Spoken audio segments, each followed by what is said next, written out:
Ayun si Kuya Mark, may nahuli na naman siya. Marami ngayong ano dito, namimingwit. May bumabaril din, meron naglalambat. Dahil pagkatapos ng bagyo tsaka habagat, bumaba na yung tubig. Ayan si Kuya Mark, oh. Ito yung mga nahuli ni Kuya Mark. Pumapasag-pasag pa. Fresh na fresh. Binibenta daw niya to eh. Per kilo. 12 peraso, 100. 12 peraso, 100. Murang-mura na yon. Sa palengke, mahalang kilo na ito. Ilog na sa palengke yan, no? Dami oh. Masarap yung paksiw tsaka prito. Dami. Ayun. Kada salok ni Kuya Mark meron. Ang laki oh. Isa lang nahuli niya pero malaki. Ano yung ganyang lambat, hindi nakaka-tiyempo ng cream dory yan? Meron din po. Dory, tsaka karpa. Oo, dory tsaka karpa, no? Ayan, ayun na. Ayun, meron. Suspense. Ayun. Medyo maliit siya. Yun, isang malaki, isang maliit. Ang laki ng isa, oh. Galing, oh. 5 finger yan, ha? Ang laki.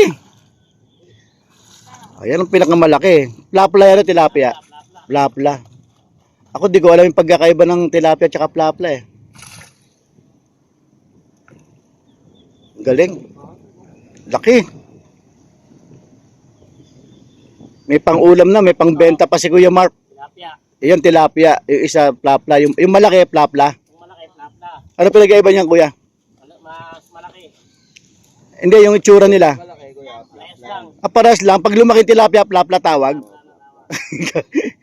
Ganun pala yun, ano. Eh, sa palengke may malalaki ha, ba't nakalagay doon tilapia? Plapla. Ah, laki oh. Huli ka ngayon, diyan ka sa mga katropa mo. Laki, siya pinakamalaki, no. Anong sabi? May mani, wala rin tigil yung... Nung oras ka nagsimula rito, Kuya, kanina? Kanina po, maaga 5. 5 o'clock?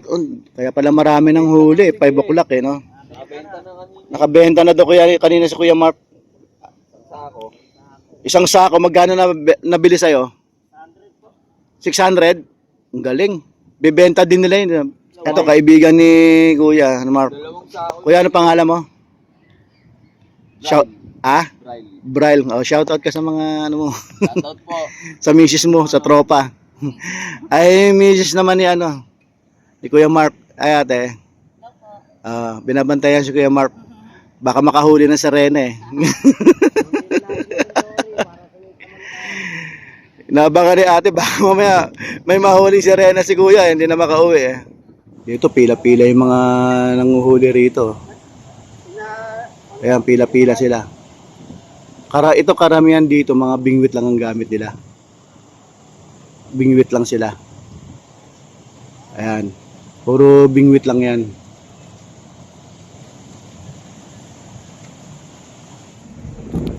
Ito sila Kuya. Namamaril sila. Namamaril sila ng cream dory. Si Kuya nakahuli oh. Tilapia yan Kuya. Yun ay yung huli, yung huli nila nasa net. Mga ilang kilo na yan Kuya? Mga ilan? 3 kilo. Puro tilapia yan. Swerte nyo, nakadami na pala kayo, no?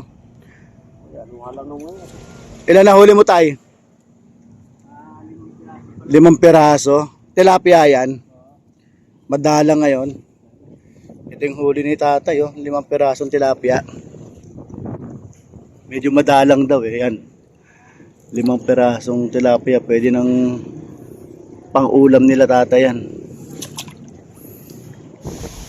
Ito 2 cream dory. Katamtaman ng laki. Huli nila Kuya. Mapasag pa. Sariwang sariwa. Ito pa lang ang nahuhuli nila dahil medyo madalang ngayon ang cream dory. Makaramihan ngayon tilapia. Ang gamit nilang pinanghuli dito, barel. Binaril nila. Kawawa yung mga mag-asaka dito, yung lahat ng mga tanim nila ng mga talbos na kamote. Halos lahat ng mga tinatanim nila dito, pechay, mga ano-ano. Ito, nalubog sa baha. Tsaka nung habagat kaya wala na. Wala na natira. Panibagong tanim na naman sila. Dito kami bumibili ng talbos ng kamote. Mura dito sa Riwa eh. Tapos yung wala pang baha, pinandidilig nila dito sa mga gulay nila galing sa ilog. Kaya malinamnam yung mga gulay.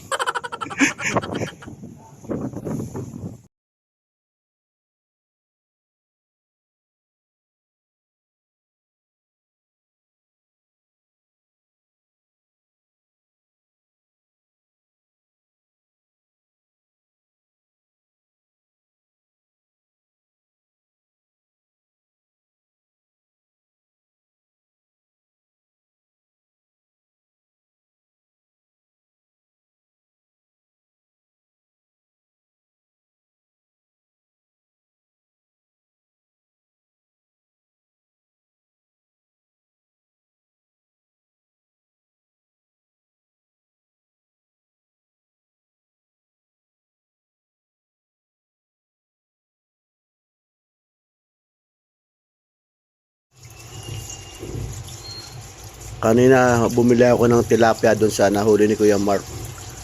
Nilagay ko muna ito sa lababo para lumangoy-langoy sila. Yan, nakikita nyo naman buhay na buhay. Para sumuka sila, maisukan nila yung mga maduduming tubig na inom nila. Bali marami ito, mga 19 piraso. Kaya mamaya lilinisin ko na ito. Yung medyo maliliit ipapaksiw ko para tumagal siya. Pero yung mga malalaki gagawin kong sweet and sour yung malalaki. Parang nakakaawang kainin, parang nakakaawang patayin. Rest and peace na lang mga tilapia.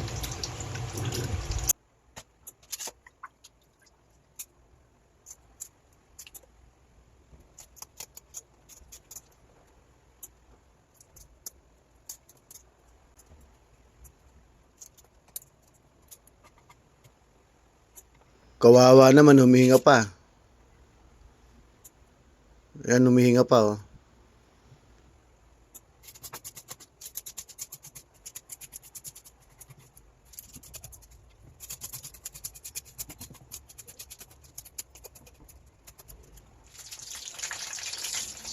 Ayan mga katilapia, niluluto na natin.